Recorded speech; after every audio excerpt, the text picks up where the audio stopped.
Thank you. A very warm welcome to you to Art Forum today. As you will probably know, my name is Simone Slee, and I'm here on behalf of David Sequeira to introduce our fabulous guest today. But before we do, as we always do, just take a moment for us to all acknowledge the ground under our feet, this very important land of the Bunurong people, it's unceded land, and to really pay our respects to all the incredible elders and their peoples that have come before us for over 60,000 years. They're the ones that have cared for this land before this VCA was even imagined, and which really enable us to be able to make art, think about life, and do all the fabulous things, really on the shoulders of their incredible work. So my great respect to their elders past, present and emerging, and to all our fabulous First Nations students and colleagues with us, both on Zoom and here in the room. So let's get started. Today, I'm really delighted to welcome Paula now I'm going to get nervous, de Solminihac here today, and her colleague, Consuela Pedraza, who have both been here having a really important time working with Buxton, and a huge thanks to Charlotte, to Samantha and the whole team at Buxton who's been working with Paula and Consuela on a project that comes out of the Foundatio Nube lab. And some of you may have even gone to the workshops this week. So I'd like you to know what's important is Nube, for those that don't speak Spanish, means cloud. So it's the cloud laboratory. And just to mention, now I'll just introduce Paula before she goes in, and Consuela, her research assistant. Paula is a visual artist, an associate professor at the School of Art and the Institute for Sustainable Development at the Catholic University, Chile. And she is the executive director of Nube Lab, an NGO dedicated to contemporary art and education. Her art practice explores the relationship between art, social and ecological processes, and since 2000 has more specifically researched clay and processes of materials and symbolic transformation. Paula is also known for her public interventions and creation of spaces for reflection and dialogue that invite community participation, including Morning Glory at Faena Beach, Miami, during the Miami Art Week 2022, and most recently, Le Carpa de la Medusa, the Jellyfish Tent at Playa Chica, Cruces in Chile last year. Her work has been exhibited widely, including in Australia at Rivus, the 23rd Biennale of Sydney in 2022, and a subsequent iteration at Monash University Museum of Art in Rivermouth 2 years ago in 2023. Please make Paula and Consuela very welcome.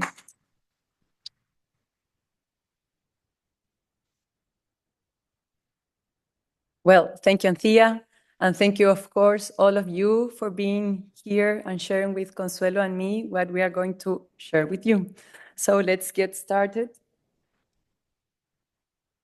If I talk here, here's okay, no? Yeah. Down there? Yeah. So, yeah.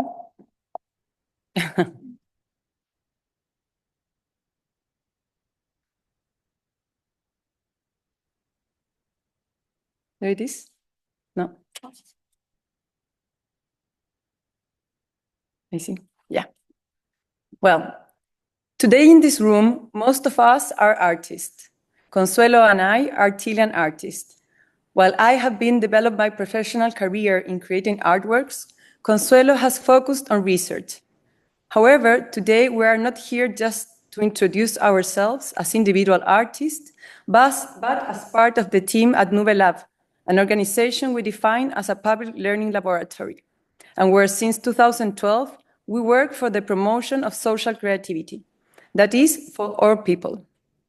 Through workshops and the guidance of artist teachers, we develop hands-on learning experiences that aim to reframe and find new meaning in the simple things of everyday life.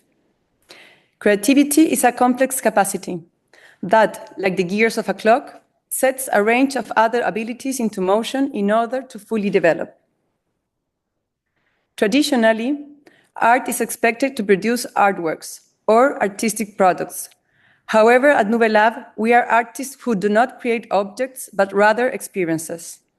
We are interested in the creative process, the internal kitchen, the fire that brings these works to life. To introduce ourselves, we want to begin by sharing a bit of our journey. In 2019, we investigate what happens inside artist studios and within our own pedagogical practice. From that exploration, we design a methodology that allows us to systematically transfer art into education. Next, we want to share what we discovered when we stepped into artist studios and how those insights have shaped our approach. Later, we will show you how we apply this methodology in a workshop we conducted a few days ago. We also want to share why we do what we do, what drives us, and what we aim to create through our work. And finally, we will leave you with some recommendations in case you'd like to integrate some of what we present into your own practice. So, what do we know about art, and what do we expect from it? Some of the characteristics commonly associated with contemporary art includes experimentation, diversity, social reflection, and political critique. It is also linked to unconventional aesthetics, ecological concerns, new technologies, and of course, or ideally, the commercialization of the final products that emerge from studio work. On the other hand, how do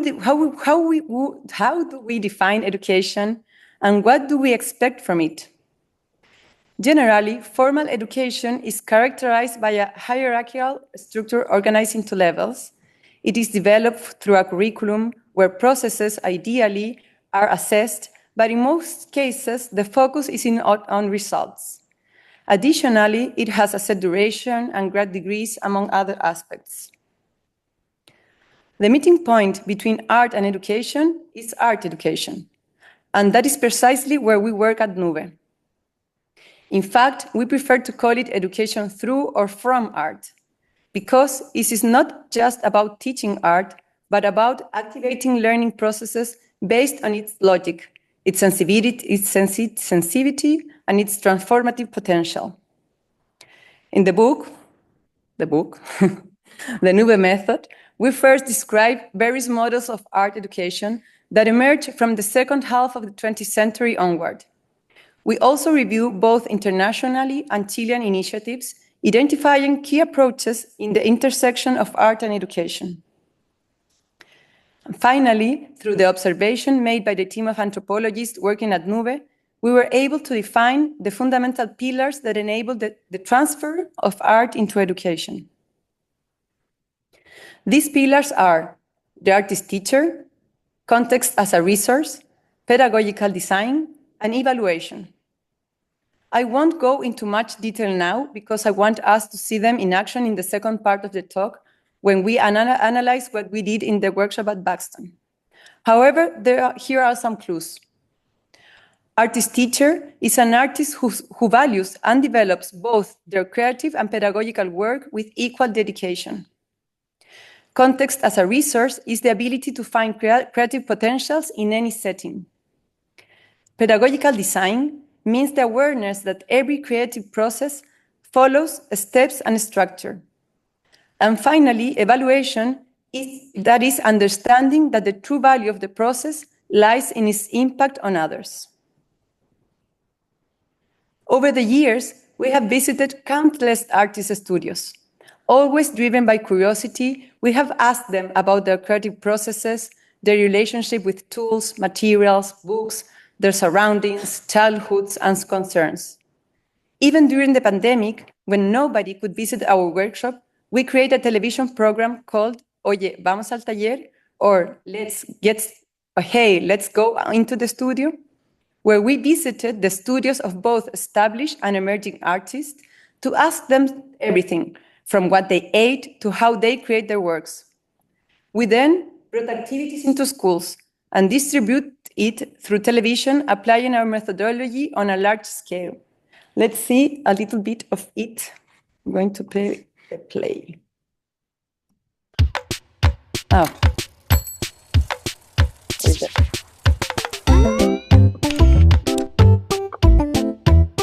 Let's put the music on. Hopefully you're here. Yeah?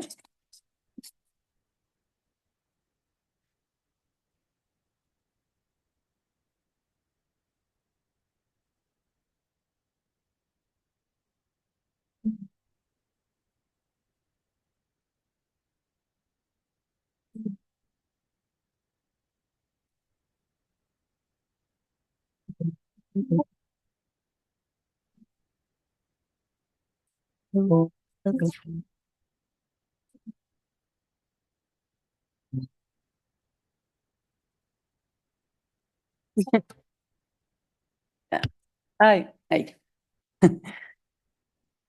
Yeah. About that same time, we're starting asking ourselves, what do we really know about creativity?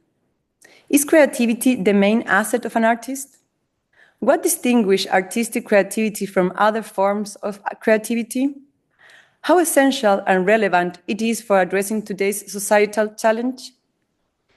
And if it truly was crucial, then how could we better understand it to make it socially relevant? Although creativity is a complex and multifaceted concept, certain characteristics have consistently emerged in interviews, literature, and observations. Let's see how much they resonate with you. Novelty, imagination, flexibility, experimentation, divergent thinking, connection of ideas, personal expression, autonomy, utility. At Nube, we are particularly interested in developing what we call social creativity, with the aim of spreading it as an antidote in a world shaped by time acceleration, technological advancement, and the climate crisis. We believe that creating shared knowledge through the body and collective experience is a form of activism. It is our way of counteracting the egos that manifest as populism, polarized societies, alienated lives, and the relentless exploitation of resources for insatiable production and consumption.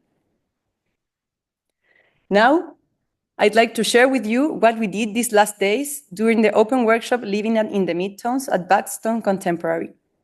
From this experience, I will show you how we apply our methodology and the nuances we have uncovered in different definitions of creativity. Our goal is to make creativity a more social concept, using it as a tool for human and social ecological development. Open studios are moments when artists open their workspaces to the public, allowing people to get a close look at their creative processes.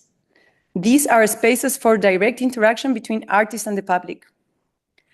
At Nube, our open workshops follow a similar logic, but with a pedagogical focus. Since 2022, we have developed 12 open studios, where a central theme guides the design of an educational experience. In these spaces, participants engage freely, accompanied by artist teachers, and guided by a specific learning objective. For example, the first open studio, titled The Giant Workshop, invited participants to imagine that a giant artist lived in Nube's studio, one so shy that upon seeing visitors arrive, he hid in the park, leaving behind his giant-sized tools. The learning objective was to understand the importance of tools in the creative process. Because of their exaggerated scales, the tool triggered an embodied understanding, and participants were physically challenged to interact differently with them. Open studios activate the principle of context as a resource, where context is understood as the combination of space, materials, and situations.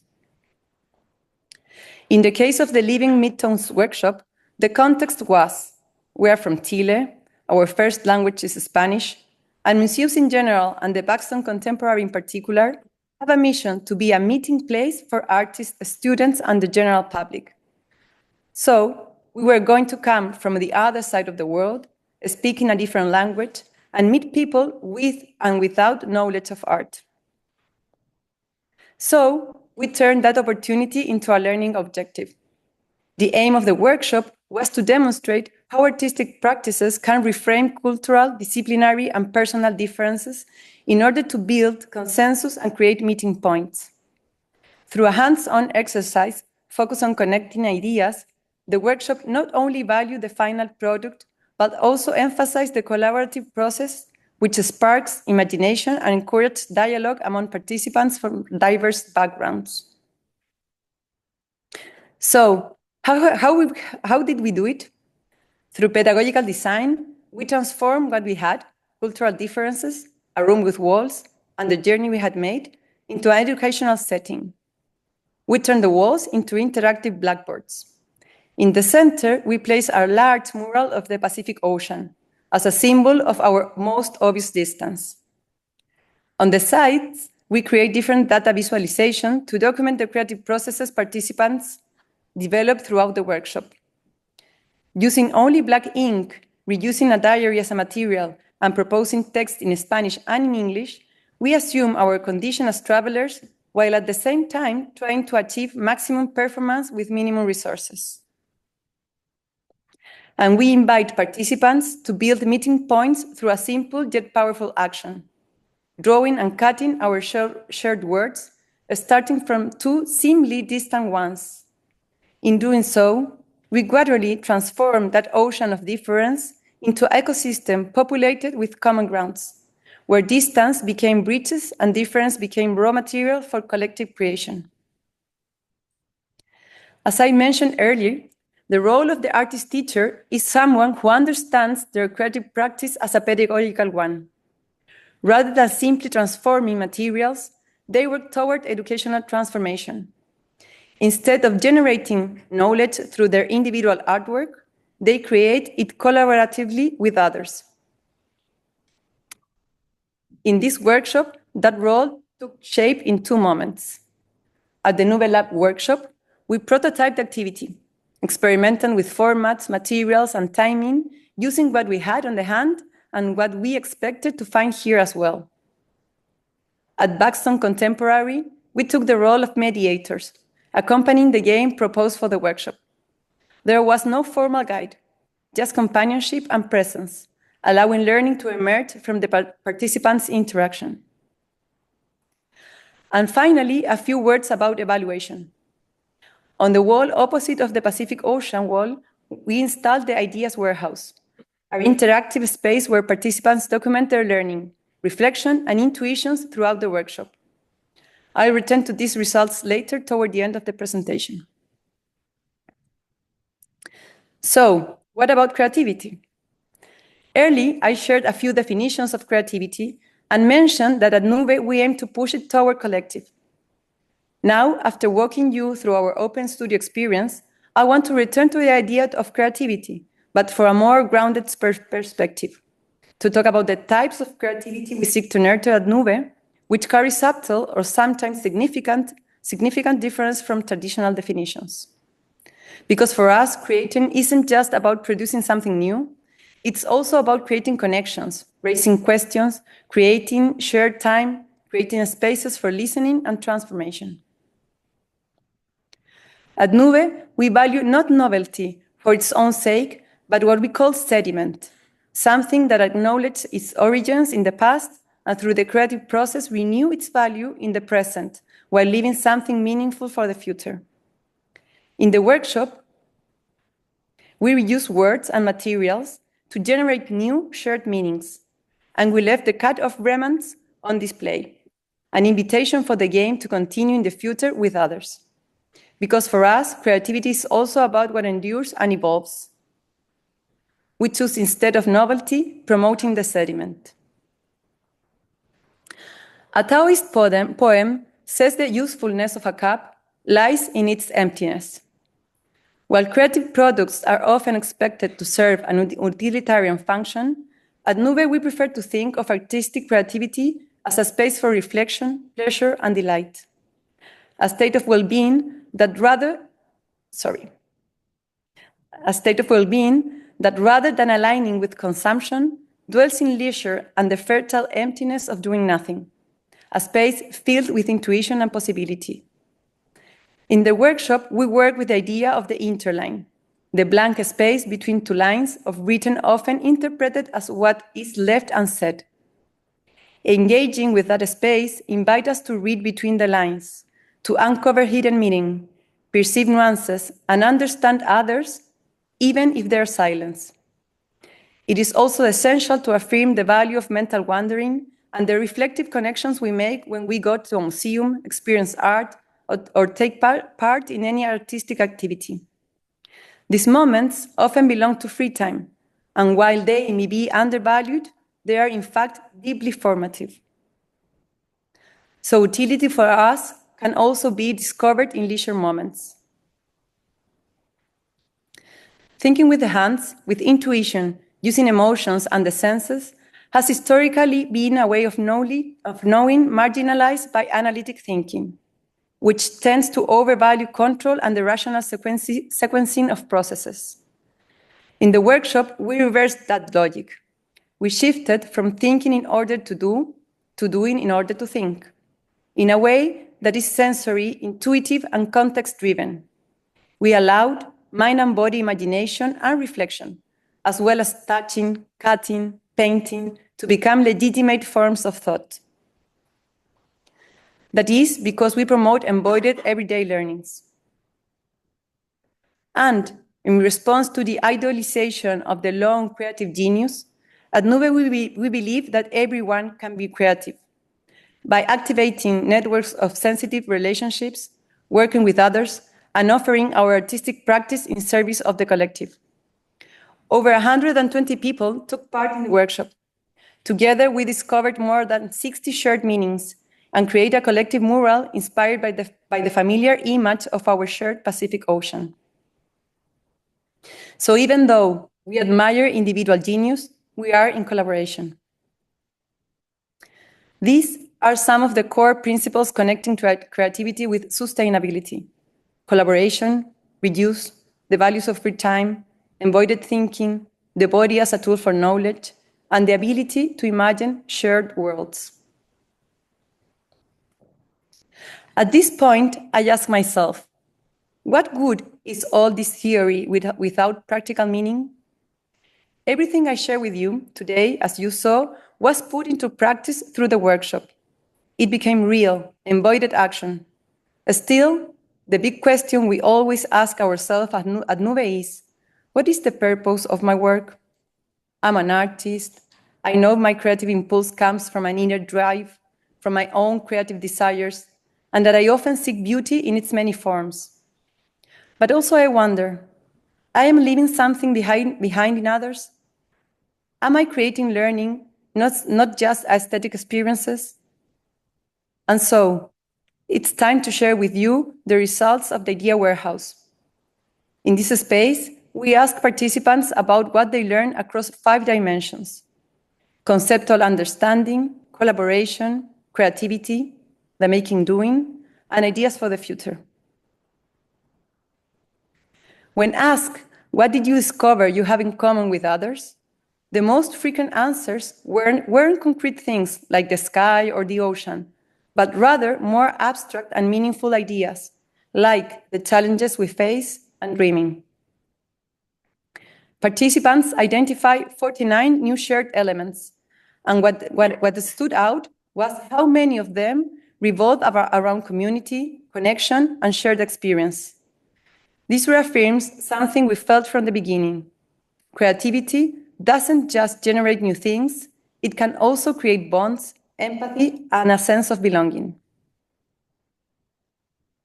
When asked how easy or difficult it was to work with others, most participants respond that it was easy. The most nuanced response came from expressing my argument and changing my opinion, suggesting that while collaboration is welcome, it can bring challenges in communication and flexibility. When asked, regarding how the experience allowed participants' creativity to flourish, we also observed very positive trends. The evaluation scale began with a challenging prompt. This brief activity helped me find meaning and purpose. And on the opposite end, I felt like I wasted my time. The result leaned strongly toward the former. And this is especially significant because in non-formal education settings, such as museums, we often work with one-off short format workshops. And there is a prevailing belief that only frequency, as in schools, lead to deep learning. Yet, one comment we hear repeatedly was, how can something so simple provoke such deep reflections? That insight not only reflects the impact of the experience, but mirrors what the data shows and highlights something crucial, that well-designed artistic pedagogy can create depth without repetition, when it engages the body, emotion, imagination, and connection. And I believe that's something we need to pay much more attention when designing educational methodologies through art. The fourth dimension was explore what was the value of making as a way of learning. For this, we create a timeline mapping the several acts of making throughout the workshop. Although the responses were fairly balanced, one insight stood clearly. Many participants shared they had discovered how words not only carry meaning, but also have shape, and that the empty spaces between them also communicate, suggest, and open up new possibilities. That discovery, so simple and yet so profound, beautifully encapsulates what we strive for at Nube. Learning through doing, thinking through feeling, reading between the lines, and creating with others. Finally, we include a free response space where participants could share ideas about what we as a society should agree upon in the future.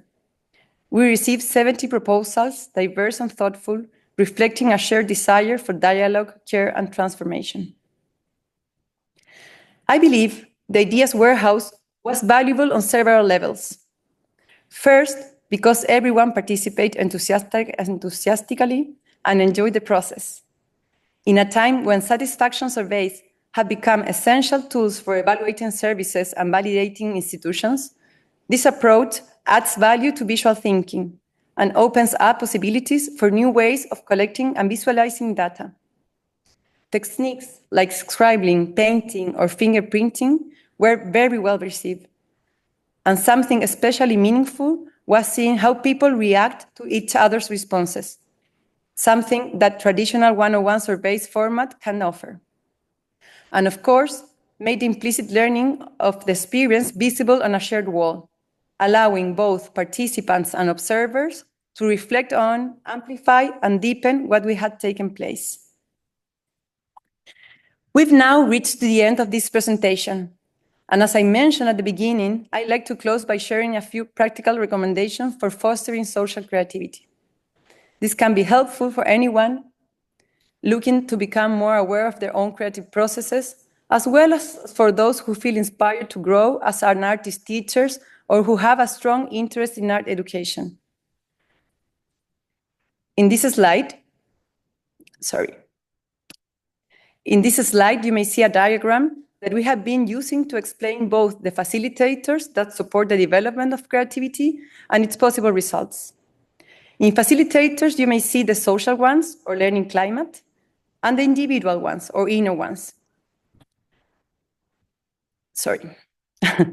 As we don't have any more time, I will be pleased to talk later with anyone who has more interested in this subject, or it will remain available for everybody in the record version of the lecture that you will have shared on YouTube. So, I don't know what happens. Thank you.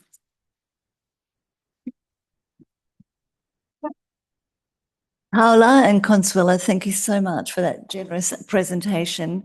And it's just always fascinating to see how fundamental art is in the way that you can actually make a social sculpture, which is this comes from this tradition as well, and that people and thoughts and ideas are also material for transformation. So thank you so much.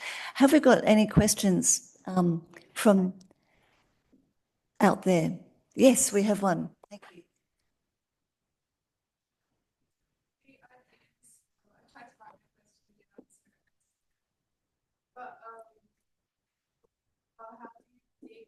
the idea of art, because I feel like things like having workshops at like Buxton and stuff, and all these like new ideas kind of happen in like very like close communities, like things like art school and stuff. We have like very low percentage of like low socioeconomic students and stuff, and I feel like these ideas are very important into changing the way we learn. But like, how do you combat like this idea of changing the way everyone learns in like the art community if it's so close right now? Like, what kind of people come to these? Thanks so much. I'll just repeat the question just to get to the kernel of the question. It's really, how do you spread these ideas outside the boundaries of art? Because particularly in this country, and I think it's rightly noted, in art school, we're all tremendously middle class. So having folk from lower socioeconomic contexts is really an important part of our growing and widening our community here and the power of art. So in Nube Lab, what do you do? Do you have an opportunity to work outside of the art world? Great question, because when we started in 2012, we are doing it nowadays, working on public education. So that is why I make so much importance about the figure of the artist teacher, that are the artists that wants to take time or use their time in public education. And there we work with the families, and we learn to work with the families during pandemics, because before we hadn't had the time. So that is the way to spreading out, and that is our soul really in public education. That's fantastic. Yeah, Charlotte. So with Nube, it is actually situated in a park, and the work is with particular communities and school students that are less advantaged. So then, so our own recruitment about who could participate here. So some was like anyone could just sign up, and then we reached out to the university community, and then also specific school group in the mix that we targeted quite particularly. So to try to get that mix. No, and also I may add that a teacher's training program is also important, and a methodology is also important. So we are here today because of Charlotte's invitation and the Buxton Contemporary invitation, but also because we think we can spread the methodology in very simple, and that was also as well that what do I wanted to share with you today. That is simple. You just want to have the initiative and the desire of sharing your creative processes with others. So. And I think when we reconnected with each other, it was also from Paula's point of view, wanting to test her ideas out of the conditions in which you've already situated them. And that was interesting for us, because we're interested in like how can we do that vice versa too? How do we, we often take things, we can set up things we feel quite confident and comfortable with, but then how do we keep challenging them? And I think that's why you wanted to do this in a setting that you'd build a relationship with. So, we'd already like worked together, but like, how do we get you test your own thinking? And I think that analytical side of your practice it's very interesting, and it's not something we see that often. Yeah. That's why I was very drawn to do this work together too, because I feel like we need to do more work like that as well, as institutions, as artists sometimes, to not just take as a given, I'm doing this, it means this, but to really kind of look at, analyse it after. Yeah. And there's a kind of methodology, but also a materiality. So if anyone, just to say the work we're keeping the work there till the end of the show, till the end of May. So you can see this kind of trace of the process. Yeah. But just to see that materiality and is quite interesting. Just I don't know what it would inform for different people, but like there's something in it that I think is quite special, and that was what we were trying to. Yeah. Thank you. The page that you showed us at the end, all these recommendations, like, do you often share this in different contexts, and like do you get much feedback on like other artists, researchers, artist teachers utilizing these frameworks? Yes, and the first feedback is photos. Everybody takes photos of the slide, and it's an ongoing process of work. I think we are intended to publish this year the research we are doing on creativity, but this is our, like, I don't know how to say, like blueprint, like blueprint, yeah. Of what we have been observing and researching. So it's lovely to have some more feedbacks because of course, of artists that could tell, yes, it sounds me that in these environments, my creativity lights turn on. And I think I'm like, I don't know, optimist. My optimism, for example, as an inner driver, helps me to be more creative.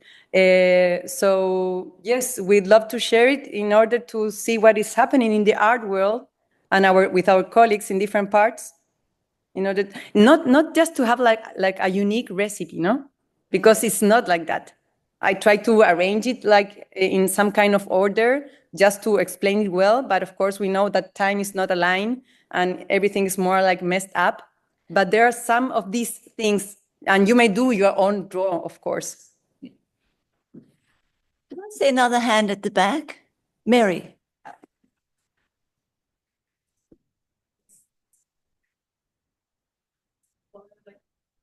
Data generation and get the mind maps and all this kind of stuff. And I was like slightly as to where the data was like feeding back into, whether it was feeding back into like making workshops with the lab, like to kind of like create a new way of like learning about art, blah blah, separate to like what schools are doing, what universities are doing, or if it's like feeding back into like trying to like, I don't know, work with schools and universities and that kind of stuff.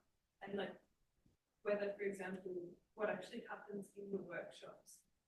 Like I understand all this data, but like whether it's like driven by artists, I don't know, it's basically just like what is that happening with the data? You know what I mean? Like I felt, yeah, I don't know. That maybe I can No, Paula, I think, Mary, your question is, you're producing a lot of data. And what is the function of the data in terms of, does it help you redesign workshops, the next workshop, or how does it help inform it's clearly also, assisting you to formulate a theoretical proposition about the importance of art as a creative methodology for transforming education. But what else is happening with the data, Mary? No, I may not have got you right, but yeah. Well, that is a great question, but it has like several answers. The first one, I think, is about the word data, because we as an artist are creating, we may say, information that is related to data, but we know it has quality aspects, also may be quantitative. So what do you do and how you interpret the things you create? That is data, finally. And we use it, of course, to improve our own processes, also to make the best translation or transfer from art to education, because of the answer I gave to you, something that it looks like more mixed up. We try to like separate the parts and try to transfer to education, and of course to try to show the impact that the programs may have, and to fundraise the money we need, you know, to make other people that are not related to art understandable what are the impacts that art experiences have in people. Huh? Thank you so much. I've got one kind of burning question, because when you are in these workshops, there are things that you do, and I heard the word game. And I'm just wondering, because sometimes you can have very successful outcomes and sometimes you can have terrible outcomes. And I'm just curious about what works for you in this as a methodology of an action or a thing to do with a time frame that actually has the most successful outcomes for you so far.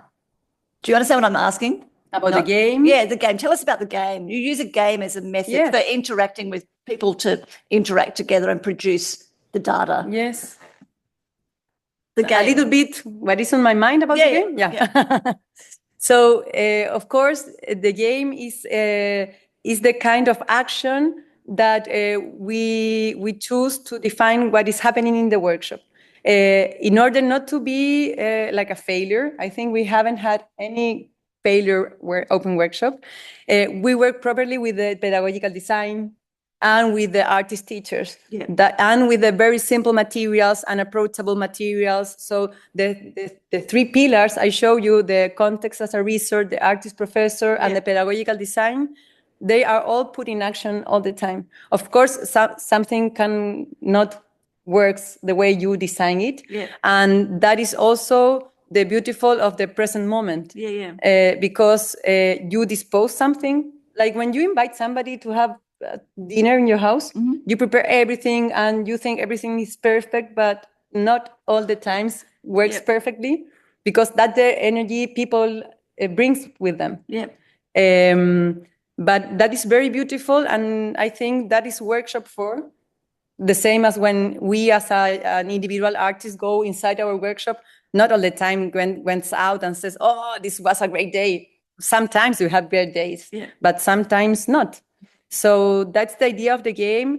And also about the game is a kind of invitation to live more freely, to act more freely, not just anxious about the result and what you have to do, and I have to be like this super successful artist or person or whatever, but just act freely, create freely, because when children play, they're not thinking about, man, if it's football, maybe they're thinking about winning, no? But when they play not competitive games, they're like just playing, and play has a deep ground in the present. So I think that there's a lot to say about play. And the artist Francis Alice is our a very beautiful inspiration for us. Because he's very like focused on play and childs. Also some architectures from the between the wars also that use a city as a playground. Consuela, please. That Paula showed us slide about the prototype, and you ask about the game and how the game was done as your present, but also about the failure. And I think that we prototype perfectly the game. You know, it's a game. But we prototype like the rules, because all the games have rules. We prototype like the times, the materials, the rules about a free game. So maybe Paula said that we don't have a lot of failure, but maybe we don't have that failure because we prototype the materials, the time, the duration. Indeed. So the logic of the game is really critical to this, and the rules and parameters around the game to allow the freeness to be to appear through the process. That's so generous. I think we probably have come to the end. Can I thank you, Paula and Consuela, so much? Thank you. In addition, a huge thanks to Buxton and all the great work you've done bringing this to us in art as well. So thank you. Thank you for coming today.